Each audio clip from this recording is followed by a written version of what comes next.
Kenapa penyakit kronis sulit disembuhkan? Ada di sini yang sakit diabetes, Pak. Ada yang sakit hipertensi, banyak ya. Asam urat lebih banyak pastinya, Bu ya. Kenapa penyakit tersebut sulit disembuhkan? Ada 3 jawaban, Bapak Ibu sekalian. Monggo dicatat.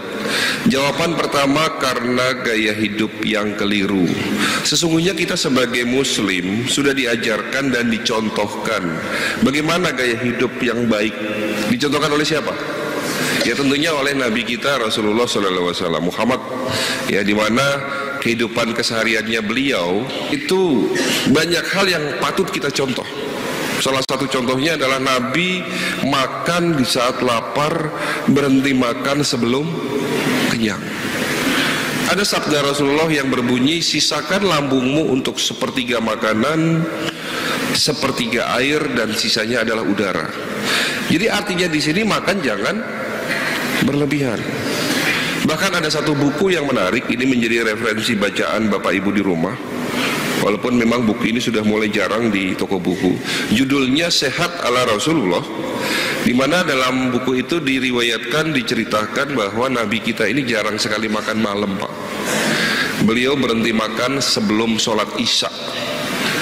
Dan ternyata hasil penelitian dalam ilmu kesehatan, seseorang yang kebiasaan makan kurang dari 4 jam sebelum tidur malam akan terjadi gangguan metabolisme tubuh, meningkatnya racun di malam hari itu. Di saat ada makanan, tubuh kita akan meningkat racun 4 kali lipat. Racun ini masuk dalam sistem sirkulasi darah, menyebabkan kerusakan pembuluh darah. Ya, kalau darah kita sudah tidak baik, otomatis fungsi organ menurun. Apa gejala atau tanda-tanda awal racun sudah mulai banyak dalam tubuh kita? Tanda-tanda awal itu sering kesemutan, Pak.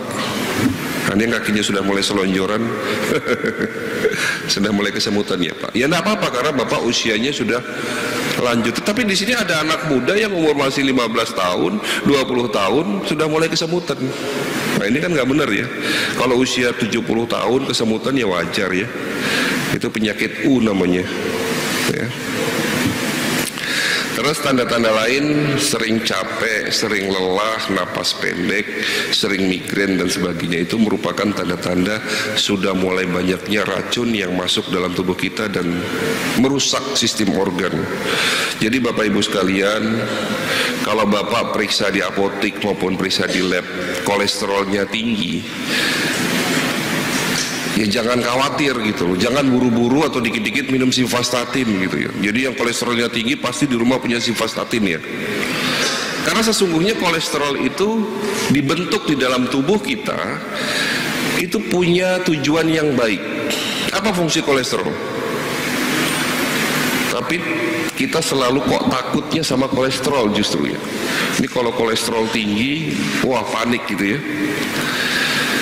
Ilmu kedokteran yang baru dikatakan bahwa kolesterol itu tidak jahat buat tubuh kita. Justru kolesterol itu berfungsi banyak. Salah satu fungsinya adalah kolesterol itu sebagai oli atau pelumas, mempertahankan pembuluh darah kita supaya tidak rapuh. Ya. Fungsi lain dari kolesterol adalah membentuk zat antibodi. Sebagai bahan dasar antibodi adalah kolesterol. Jadi kalau kolesterol Bapak diturunkan dengan simvastatin, ya efek samping dari minum obat simvastatin adalah daya tahan tubuh menurun. Tetapi kolesterol yang jahat, kolesterol ini akan menjadi jahat manakala kolesterol ini bertemu dengan racun, membentuk ikatan namanya lemak peroksida atau kolesterol peroksida. Lah, kolesterol yang berubah sifat inilah yang jahat. Jadi di sini yang bermasalah yang jahat kolesterol atau racun, Pak? Racun. Karena racun inilah yang merusak kolesterol sehingga kolesterol ini berubah jahat.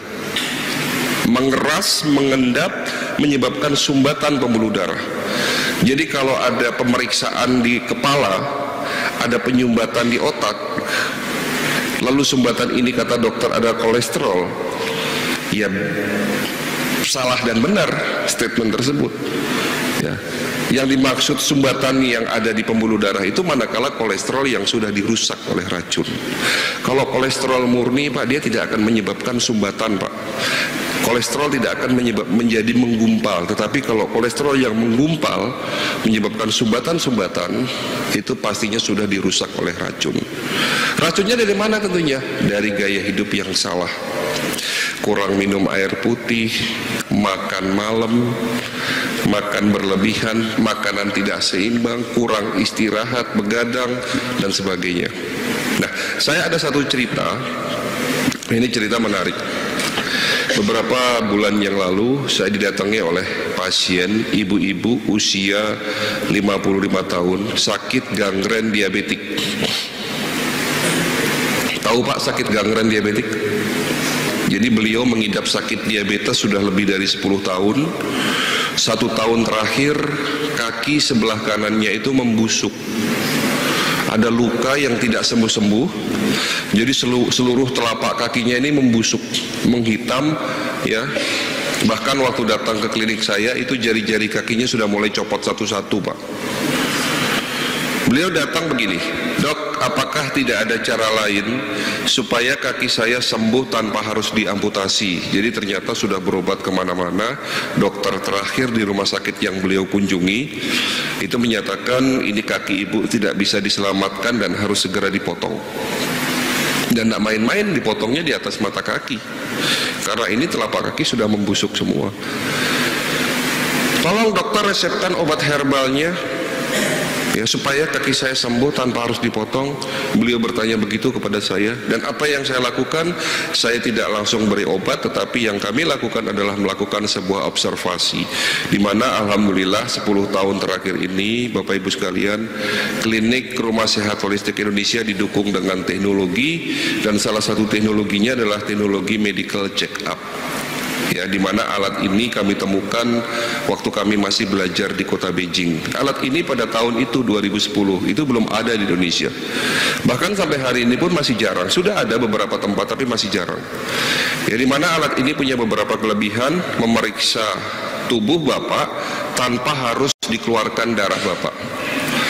Jadi ada alat yang kita tempelkan ke badan, dapat mendeteksi 250 item tubuh, 250 fungsi organ. Wah, ini banyak sekali.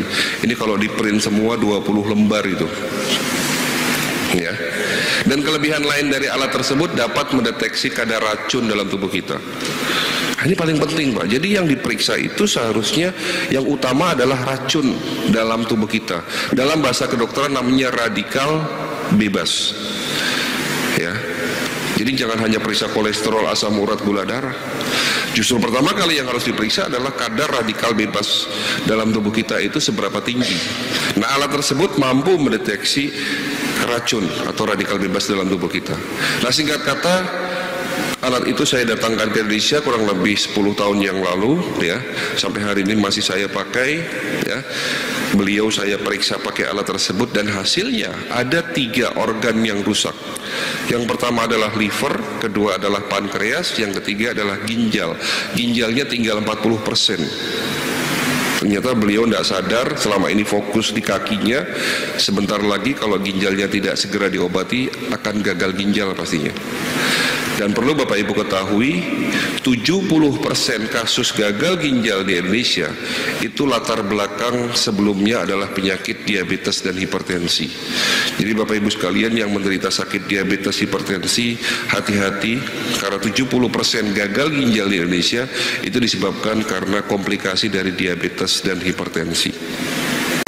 Ya, kembali lagi ke cerita tersebut, saya periksa dan ternyata 3 organ tersebut rusak, dan rusaknya disebabkan karena tingginya kadar racun dalam darah. Darahnya kental sekali, seluruh aliran darah dalam tubuhnya ini tidak bisa mengalir semua, tidak bisa mengalir ke seluruh tubuh. Bahkan di saat ada luka di kakinya itu, pembuluh darahnya ini tidak bisa sampai ke dalam luka tersebut karena banyak sumbatan-sumbatan, yang pada akhirnya terjadi pembusukan terus-menerus. 8 bulan beliau menderita seperti itu. Dan ternyata ini semua hubungannya hubungannya gaya hidup yang salah.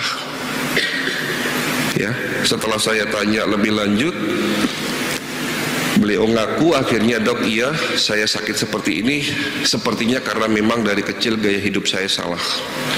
Beliau suka makan malam, ngemil malam, goreng-gorengan, tepung-tepung selalu dimakan, kurang serat, buah-buahan dan sebagainya. Tapi yang satu yang membuat beliau sakit, beliau dari kecil tidak suka minum air putih. Ya, tubuh kita ini ibarat baju yang harus dicuci setiap hari. Setiap hari kita beraktivitas, setiap hari kita makan, menghasilkan sampah dalam tubuh kita. Sampah dalam tubuh kita ini harus segera dibilas, segera dibuang, dicuci tentunya dengan air putih. Ya. Jadi kalau tidak suka minum air putih, hati-hati ya, racunnya tidak bisa terbuang dalam tubuh, yang pada akhirnya racun inilah yang merusak tubuh kita. Jadi kesimpulan yang bisa kita ambil di sini adalah, jika kita sakit apapun Bapak divonis oleh dokter, apakah penyakit diabetes, sakit jantung, stroke, atau bahkan penyakit yang dianggap sepele sekalipun seperti asam urat, jangan sedikit-sedikit minum obat Bapak Ibu sekalian. Bukan berarti saya melarang Bapak Ibu sekalian minum obat-obat kimia. Bukan berarti saya melarang Bapak Ibu minum metformin bagi yang kena diabetes, bagi yang kena hipertensi pasti di rumah punya amlodipin. Saya tidak melarang, tetapi rubah dulu gaya hidup kita yang salah. Tentunya mengikuti anjuran-anjuran atau contoh-contoh yang sudah dikerjakan oleh Nabi kita. Ada satu tambahan lagi, tambahan ilmu